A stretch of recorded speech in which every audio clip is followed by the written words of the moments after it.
Welcome to the Buckeye Blitz. I'm Tito, Jeff Thitoff. This is on FanStream Sports, powered by DSP Media. Follow me on Twitter. @FitHappens is where you can find me. Also, download the app. It's a free app for FanStream Sports. All the content we do, it's free for Apple and Android users both. Go download the app, and you can get all of our programming. Some of it's live, some of it's like podcasts like this one. But go check it out. There's so many great things on there that you can access. Also, go to fanstreamsports.com. Go to the website. You can find things there as well, and become friends with us on Facebook. There's a FanStream Sports Facebook page, FanStream Sports Facebook page for fans. You can go in there as well. So, lots happened with Ohio State since winning the national championship. They now have to replace their offensive coordinator, Chip Kelly, who went off to the NFL, their defensive coordinator, Jim Knowles, who went to Penn State to be in the same role, and offensive line coach Justin Fry, who is taking the same role but at the NFL with the Arizona Cardinals. And we'll kind of go piece by piece through these and what it means and why some of these guys left.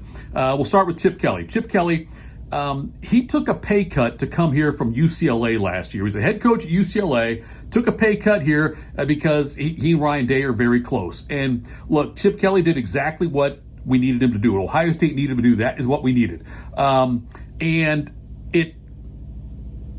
there was talk about he wants to go back to the NFL. He always wanted to go back to the NFL. He's always tried to do that. That was his goal. And Ohio State paid him a couple $1 million this year. The Raiders are making him the highest paid offensive coordinator in football, giving him a $6.1 million a year salary. $6.1 million per year to go to the Las Vegas Raiders. So I understand why Chip Kelly did that, to take the OC job there. Can't blame him for that. He's making triple the money. There's no way Ohio State was going to pay him $6.1 million. And again, Chip Kelly did great things here at Ohio State. Sad to see him go, but now they got to replace. I don't know if they'll go within the organization for this or not. I feel like Brian Hartline is probably the next guy up, but I don't think he's quite ready yet. Hartline's done a fantastic job as a wide receivers coach, all the recruiting he's done, and I think he can play a larger role in the offense still, but I don't think he's ready to take over the offensive coordinator job. So I think Ohio State, what they'll likely try to do is similar to with Chip Kelly.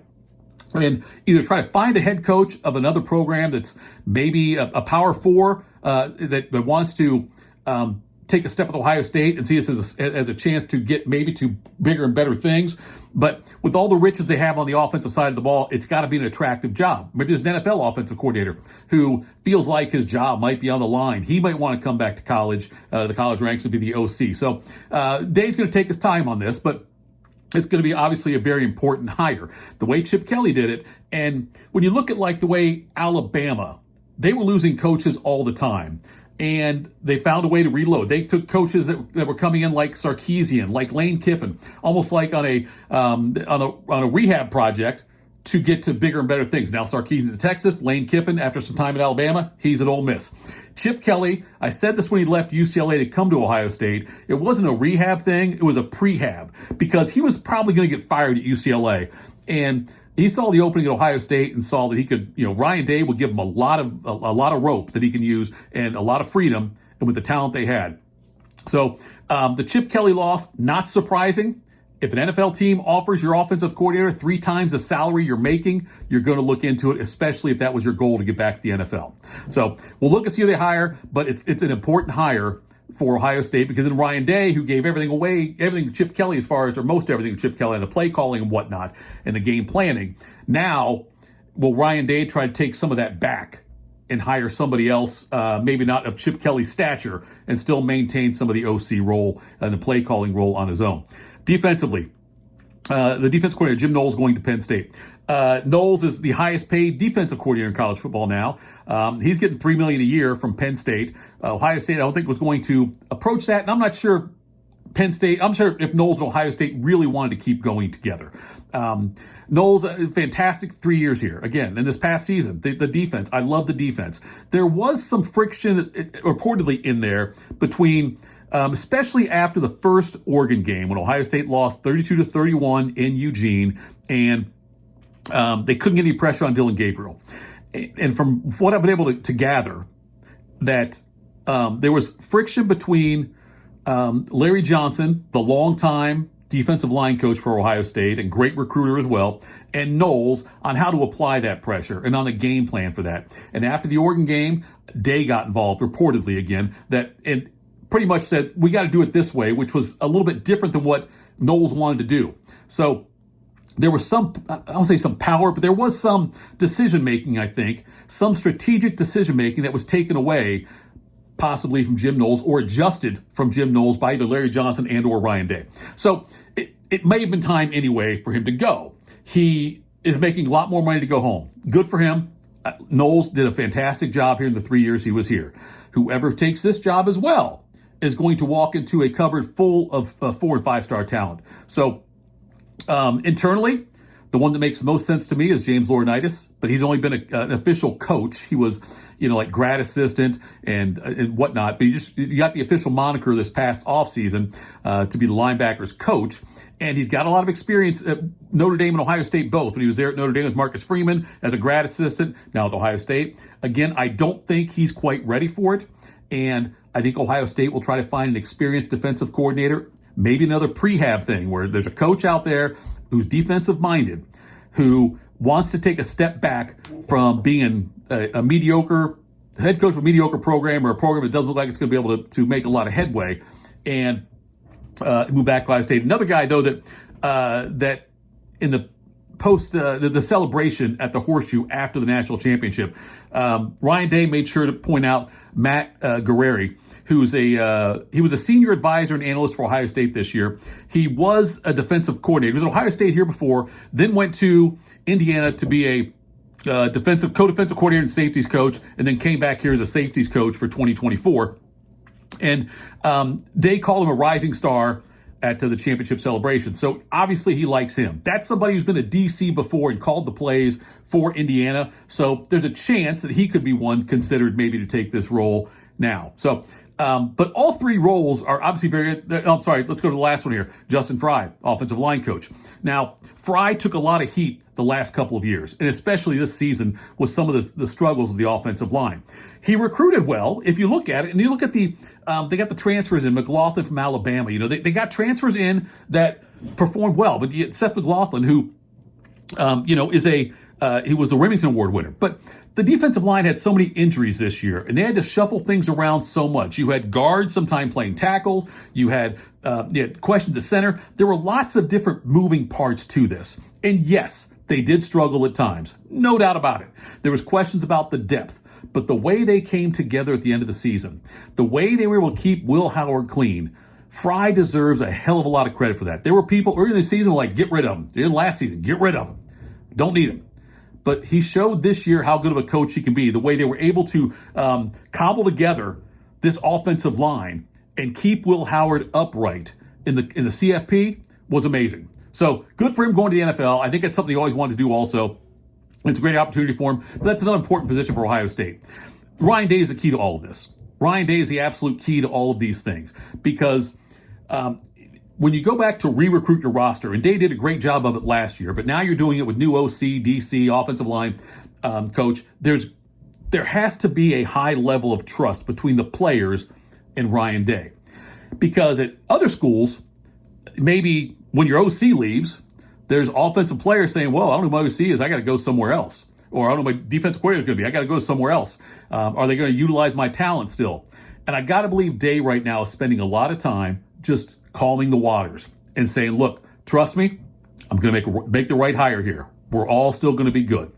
But this is the most important year now of Ryan Day's coaching career. I would have said before last year was. I'd say the CFP was the most important stretch of games in Ryan Day's career at Ohio State. But now next year, when you've got to replace these pieces, you're going to have a new starting quarterback. You lose both your stud running backs. You lose key offensive linemen. You lose a lot of players on defense. Your offensive coordinator, your defensive coordinator, your offensive line coach. All those things you have to replace.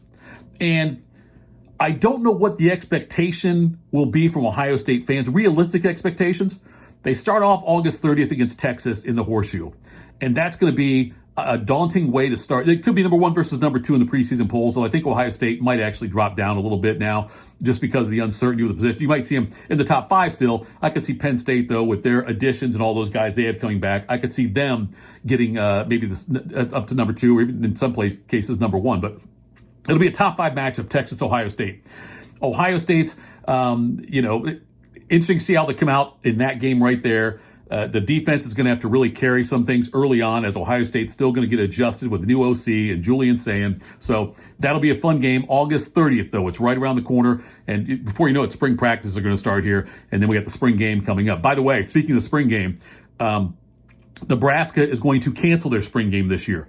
Matt Rule is in lockstep with the athletic director that last year they lost 6 players to the transfer portal after their spring game. And this year, Rule said, I don't want to give a free look to people who come in and poach my players in.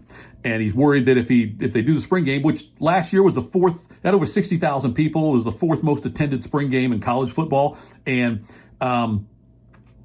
it was also broadcast on the Big Ten Network. He's convinced if you go out there and the other teams see these studs or some potential studs out there, that they will go in there and try to poach them, even though they're not supposed to because of tampering rules. Nonetheless, I think it always happens.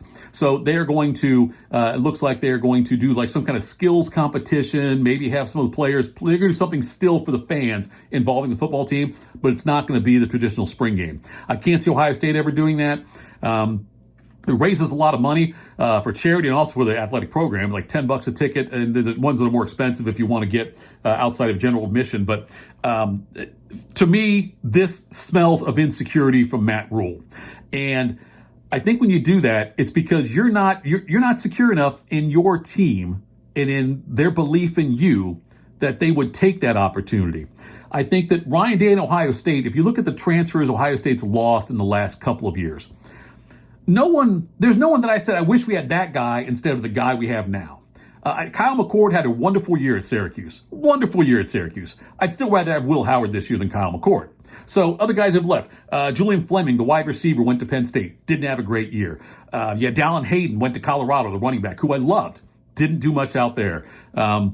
So you had guys that, you also had Steele Chambers. He went to Kentucky. Also didn't do much. I think he's back in the transfer portal now. So there's not a lot of guys that have left that I've said, oh man, that's a huge loss. So Ohio State and Ryan Day, I think, are very secure in where they're at, their standing. And I think that this shows Nebraska, this tells me they are very insecure. All right, we got a lot more football to talk about throughout the week. We'll do some depth chart stuff. But right now, we'll talk quickly about basketball. The Ohio State men's basketball team had a game at Illinois on Sunday, ranked Illinois. Illinois is ranked 18th in the country, and Ohio State went in there and actually had a huge lead. Had an 11-point lead at one point. They were up in the second half, looked good, looked in control, and then Ohio State stopped scoring, and Illinois could not stop scoring. Illinois ends up going on a big run late in the second half. They win 87-79. So Ohio State now falls to 13-9 overall, 5-6 in the Big Ten. Before that game on Sunday, Ohio State had won 3 in a row, and I think two of them were unlikely wins, and all 3 were unlikely results. Ohio State rolled Purdue in West Lafayette, their first loss in more than 2 seasons, I believe, on the home floor. Then they beat Iowa. And it was like a 25-point lead at one point, and they just completely manhandled Iowa. And then they won at Penn State, which is always a tough place for Ohio State to go play. So then lost to Illinois. And if you would have told me before that stretch of 4 games, Ohio State would go 3-1, I would take it. The Buckeyes take on Maryland on Thursday over the shot. So that's an important game for Ohio State because you know what Maryland did the first time Ohio State played them. We'll see how much improvement they have. But Ohio State, they need to continue better on the boards. Aaron Bradshaw needs to play big for them. Devin Worrell was a beast. He had 29 points. I think he had 29 points in this game and 7 rebounds. And he was their only real consistent scorer throughout the game. Made all 6 of his free throw attempts as well. So we'll watch that for that game as well. The Ohio State women, they improved to 20-1 on the season with a 66-56 win here in Columbus over Washington. The Buckeyes are still number 8 in the country. The new poll came out. They did not move up at all. Ohio State had a slow start. They were down 15-14 after one quarter before taking over. Another big game for Cody McMahon. She played all but 2 minutes, had 19 points and 5 rebounds. Jelani Cambridge had 13. Chance Gray added 11. And also they got 7 rebounds out of Elsa. So it was a big game for Ohio State. They forced turnovers, 26 turnovers forced against Washington as the Buckeyes improved to 20-1, 9-1 in the conference. It's an important week for the Ohio State women. They're headed out west. They're going to go out and play at number 1 UCLA on Wednesday. And then on Saturday, they're at now they're number 7 USC. They were number 4 with Juju Watkins. So it's going to be tough matchups in both games. And Ohio State, I don't expect them to win both games. I just want both games to be competitive and Ohio State to have a chance down the stretch in that game. So those games are coming up. Kevin McGuff has been done a fantastic job at Ohio State. Washington was a team he coached for a couple seasons before coming to Ohio State. So that was a big win for him. But also then this week right now, we'll get an idea of how good this Ohio State team is. UCLA has a huge advantage inside against Ohio State probably, and USC with Juju Watkins is going to be tough to stop. I can't wait to watch the Watkins-Cody McMahon dynamic, how that goes in that game. But all right, that's it for today's Buckeye Blitz. We will talk to you again soon. Follow me on the Twitter. How old do I sound? Follow me on Twitter at That Happens. Download the FanStream Sports app. It's free for Apple and Android users. Get all of our great programming right there on your phone automatically. Just click on the app and you can listen to everything we're doing. And then also go to the FanStream Sports Facebook page and become a fan of that and interact with the hosts as well. Thanks so much for tuning in, and I'll talk to you again soon.